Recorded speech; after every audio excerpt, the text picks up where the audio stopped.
This playthrough is rated E10+.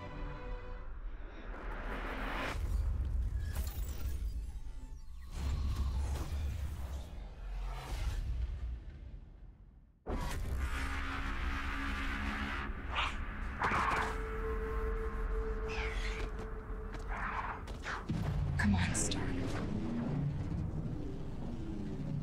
Close it.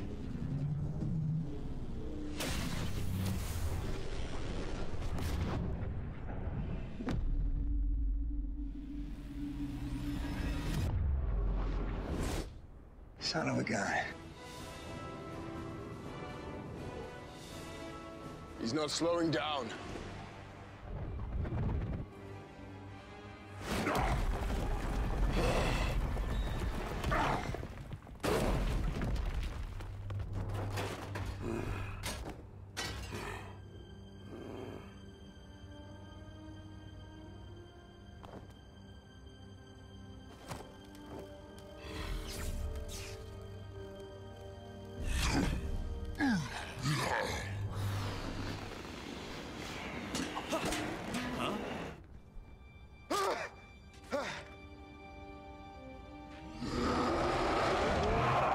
What just happened? Please tell me nobody kissed me. We won. All right, hey. All right, good job, guys. We're not finished yet.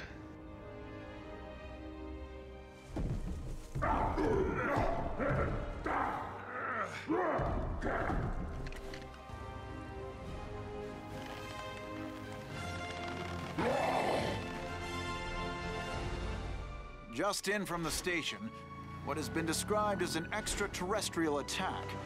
The heroics of the group known as the Avengers has been to many a cause not only of comfort, but for celebration. It's just really great knowing they're out there, you know? Someone's watching over us. I love you, Thor! And then he goes pew pew, and then the air goes boom, and this green guy walks up and he goes roar. I just feel safe with those guys out there. I just want to say the thank Avengers you. themselves, their sudden appearance and equally sudden disappearance.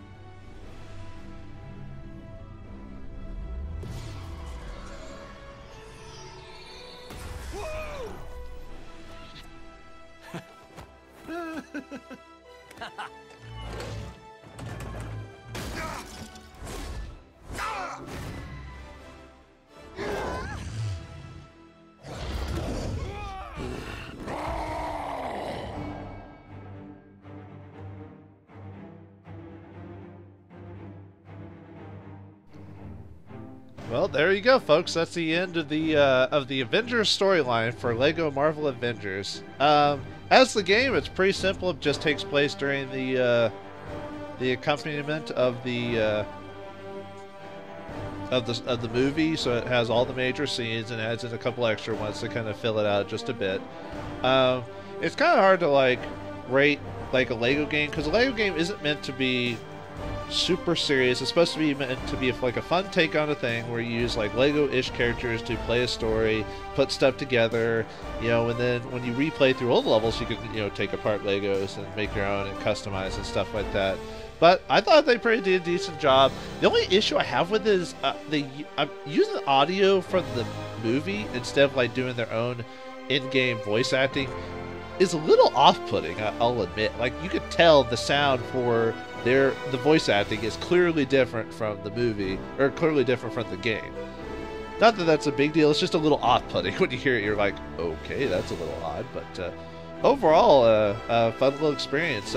Obviously, we're not done quite yet. Yeah, I know I probably could have had this at the end of the other video, and I probably should have. That probably would have made a lot more sense, but oh well, things happen. So anyway, yeah.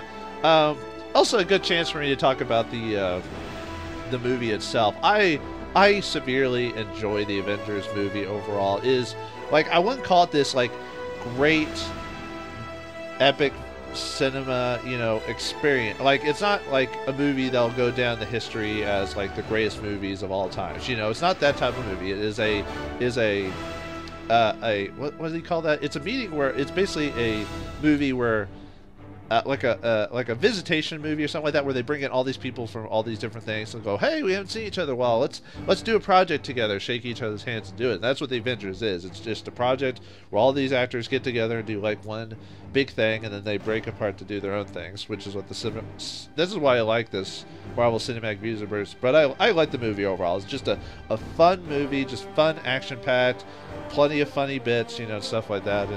And the Lego movie does a good job of keeping that type of humor around throughout the whole thing. Other than that, yeah, the game's fine as it is. Like I said, we're not done yet. We still got the Age of Ultron storyline to complete, but it's a good idea to make a mark on. So yeah, Lego does a good job for the first part of the game as the Lego part of the Avengers. You know, adding just enough story and characters, or you know, not adding story, but adding like extra bits to the game to make it more enjoyable. So. But yeah, it's except for the few times where there are like weird control issues, like B not working. Like I said, this might be a combination of my controller or maybe the game design, because there were times where I was being stupid. Like clearly I didn't know what I was supposed to do because I wasn't paying attention. That I get, but there were some times where I thought I'd solved it, and for some reason it wouldn't work. Like when I was trying to like hit Hawkeye, for some reason it wouldn't aim on him when I was holding down the aim button to hit, and or destroying the environment. Like sometimes it wouldn't let me destroy it even though I could have swore I'd hit it, or connecting to an environment, like climbing up a ladder. Like sometimes I feel like that wouldn't work. That might be only in specific sections of the game, but it was a little jarring at times. So like not a perfect game, but overall Lego did a pretty good job of. I mean, they've been doing this for so long now. It's been like, what is it, the mid 2000s where they. When they let the Lego Star Wars franchise, they've been really kicking it up in their games department. I mean, that's where all the money to Lego came back, was from these games. Like it started the franchise back up again, but by the time like in the 2000s, Lego was almost going bankrupt. It wasn't until they made the games and started buying up all these licenses to license stuff in their Lego format to where it started kickstarting again. Now Lego sets are now going for like $120 plus for these big old sets based off movies and stuff like that. Like my nephew's really into Legos right now, and it is an expensive endeavor to give him gifts during his birthday and the holidays. Luckily he's an only child, at least currently, so it's you know, it's only one person, although he gets spoiled quite rotten really. I mean, he's not that bad at it, but I'm surprised he isn't more spoiled than he actually is. But anyway, it's an expensive endeavor because Lego, and now Lego's got the movies coming out. They've got their straight to DVD movies out, and now we got the, you know, not playing one of their games here. So yeah. Other than that, I don't know what else to really add to this. And you know what? You know, after saying all this stuff, I think I am going to tack it on to my last video instead. I know I'm going to have a part where I say I'll see you all next time, but I think I'm either going to cut that or something and just tack on this part to the end because I think this looks better. It'll, you know, it add a few more minutes to the to that video, but it should work. So, but. I'm not sure really what else to add to it. It's pretty straightforward of a game, you know. There's just enough places to examine in the level. They're just short enough, so for kids' attention spans these days, it's just enough to explore the level, then go on to the next one, maybe save it, turn it off for a bit if they want to. And lastly, now that I finish these levels, I can actually go back again if I really want to and play as unlocked characters and see if I can unlock extra stuff. Although, really, I won't be able to find everything in this part of the game until I basically beat the game, because there's some characters I haven't even run across yet. So, alright, well, for the Avengers part of the game, thumbs up.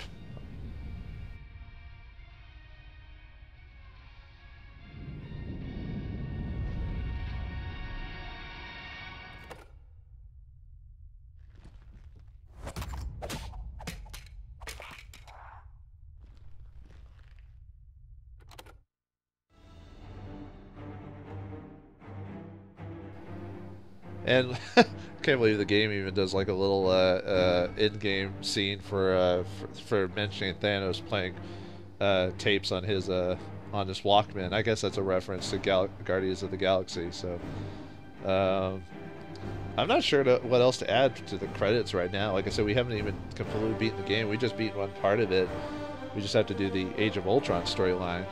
There is some DLC for this game that I've heard that basically most of it's just going to be unlockable characters from like other franchises that have been turned into movies, like Guardians. I think you can unlock like the Defenders and Guardians of the Galaxy as well as other Marvel franchises, just so you can play as them in it. Although that might also be in the Marvel Heroes. There is a Lego Marvel Heroes game out as well, I believe, that has all those characters, and that's more of an open-ended thing. It's just Marvel in general, while this is specifically the Avengers movies. I'll have to say this is probably one of the better uses of movie tie-in games. Even though this came out, I think this came out way after the movies, but still better than most other tie-in movie games. Like most of the movie tie-in stuff now is straight to iOS and iPhone or just phone stuff, and most of that stuff is terrible.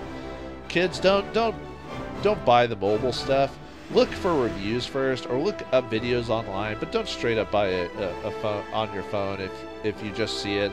Look it up first. Don't give these people your money if they don't work for it. Don't just say, "Oh, it's a mobile phone. I will buy it because it's free to play," or whatever. That's a lie, and you know it. No.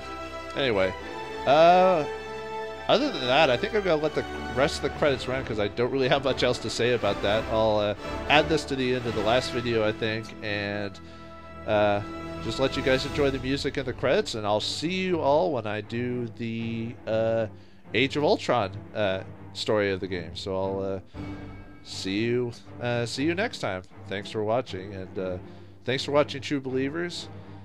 And in the words of Stan Lee himself, Excelsior!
Strucker, if they get word of our work here, if they find out we serve Hydra.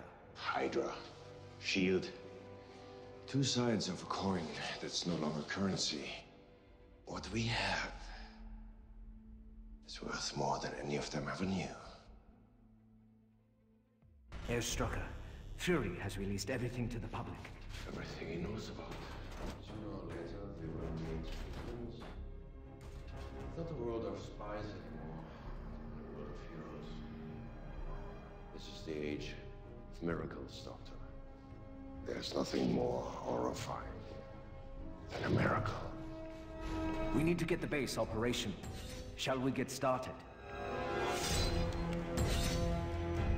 Well, welcome back, folks. You didn't think I'd end the video there. Nope, there's something to continue straight overwards, right? That's right, we are back into the Age of Ultron storyline. However, this takes place before the movie starts. We believe this crystal has the potential to reactivate the Chitauri technology, recovered from New York. This is a little tie-in thing that I think is mentioned in the... You don't actually see it, but I think it's mentioned in the Agents of S.H.I.E.L.D.'s TV series.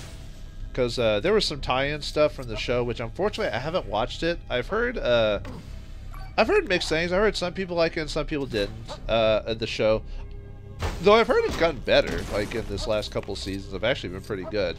I'll have to pick it up. It's just because I'm not much of a TV watcher, so I don't blame the show. Like if I haven't watched the show, don't blame like the show or anything like that. It's just like I said, I'm either usually playing games or other projects, so I usually just miss out on TV. Very few TV shows I actually actively pay attention to.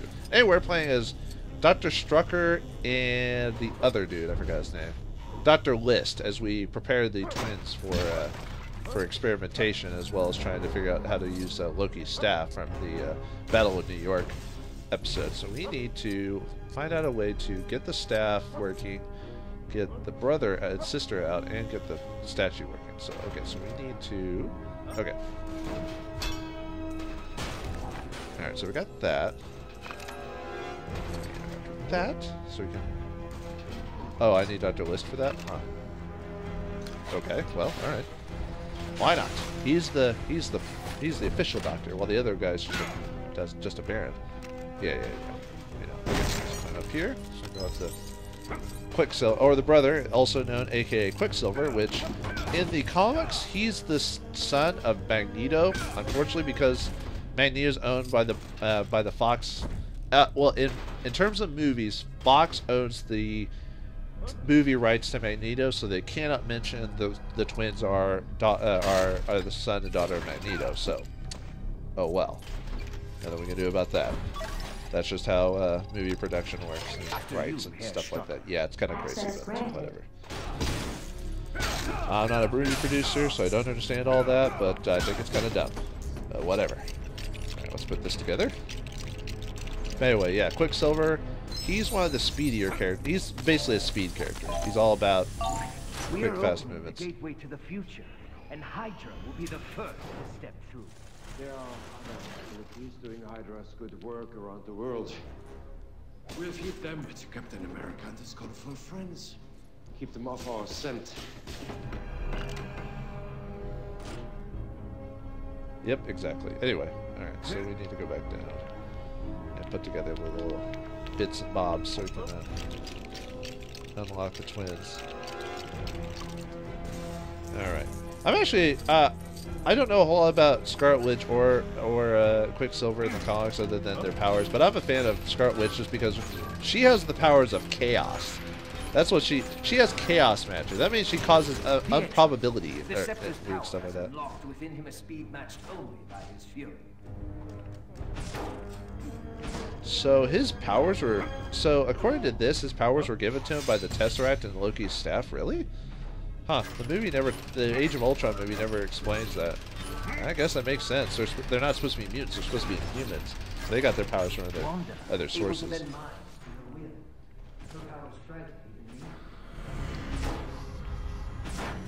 I don't think they explain her in the movies. I think they just have extraordinary gifts. Harnessed in the right way, they could be extraordinary weapons. But I think in the movie they just say she's psychic and has weird powers like that. But in the Marvel comics, she has she's basically a witch that can use chaos. Basically, just changes probability and makes weird stuff happen. Anyway, let's see. Now we need the Loki Pokey stick. So where is that? Actually, you know what? We need to find the Loki Pokey stick, and we will find it in the next episode of LEGO Marvel Avengers. What are these villains up to? We know their future, that they get stopped by the Avengers, but unfortunately they unleash something that they probably did not wish to unleash in the first place. Oh, the woes of man. Find out next time. Thanks for watching, true believers, and I'll see you then. Excelsior!